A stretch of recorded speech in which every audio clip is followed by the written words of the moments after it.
که خلکو ځورولې تورې در باندې پورې کوه، دروغ یې در پورې تړل، سپکې سپورې در پسې ویلې، که ملګرو یوازې پرېښودې، که دې کورنۍ ورونو خپل خپلوانو او نږدې د کورنۍ غړو درنه مخ اړاوه، که د دفتر ملګرو دې یوازې پرېښودې او پام یې درته نه کوه، له پام یې غورځولې، که تکې تنها پاتې کېدلې، په هر حالت کې ځان ته همدا وایه چې فصبر جمیل والله المستعان علی ما تصفون.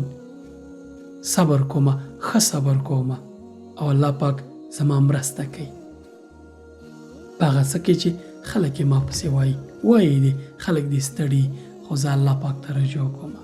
کله چې تکې تنها پاتې شوې او ټولو درنه مخ واړو، همدا تکراروه، ځان ته وایه چې ای فلانیه فصبر جمیل والله المستعان علی ما تصفون.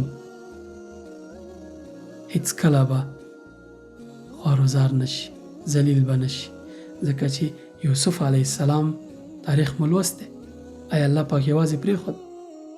نه، خلکو څاه کې وغورځه ورونو او یوسف علیه السلام د مصر په عزیز بدل شو، ځکه چې فصبر جمیل والله المستعان. السلام علیکم.